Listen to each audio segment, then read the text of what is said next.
So what's the best way to crack an egg?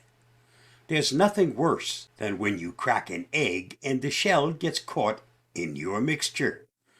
You try to pull it out, but it slides around relentlessly.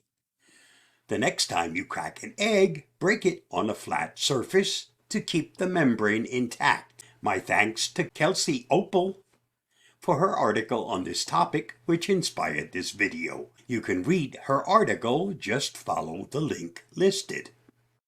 If you find this video helpful, don't forget to like, share, subscribe, and get involved. Most people crack an egg on a bowl or a frying pan, but the pesky shell gets caught and floats around in the egg mixture. This process happens because the sharp edge of the bowl punctures the membrane, causing those tiny pieces to form.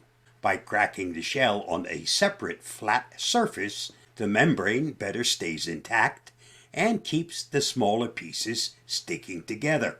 This process reduces the risk of those tiny pesky shells contaminating your egg mixture. You can also crack the egg into a separate bowl rather than the one you're cooking your eggs in. It's much easier to try to fish eggshells out of a separate bowl than when it blends into your cake mix. If you crack your egg onto the countertop, reduce the risk of salmonella by thoroughly cleaning the surface.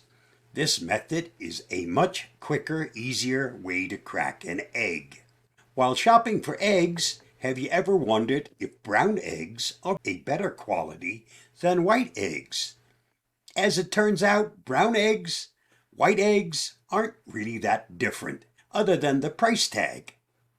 If you've ever delved between the two varieties, you can feel comfortable knowing that the choice is more of an aesthetic one than anything else. For more details, please read the article at the link listed.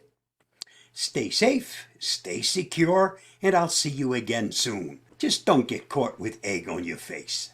Bye-bye.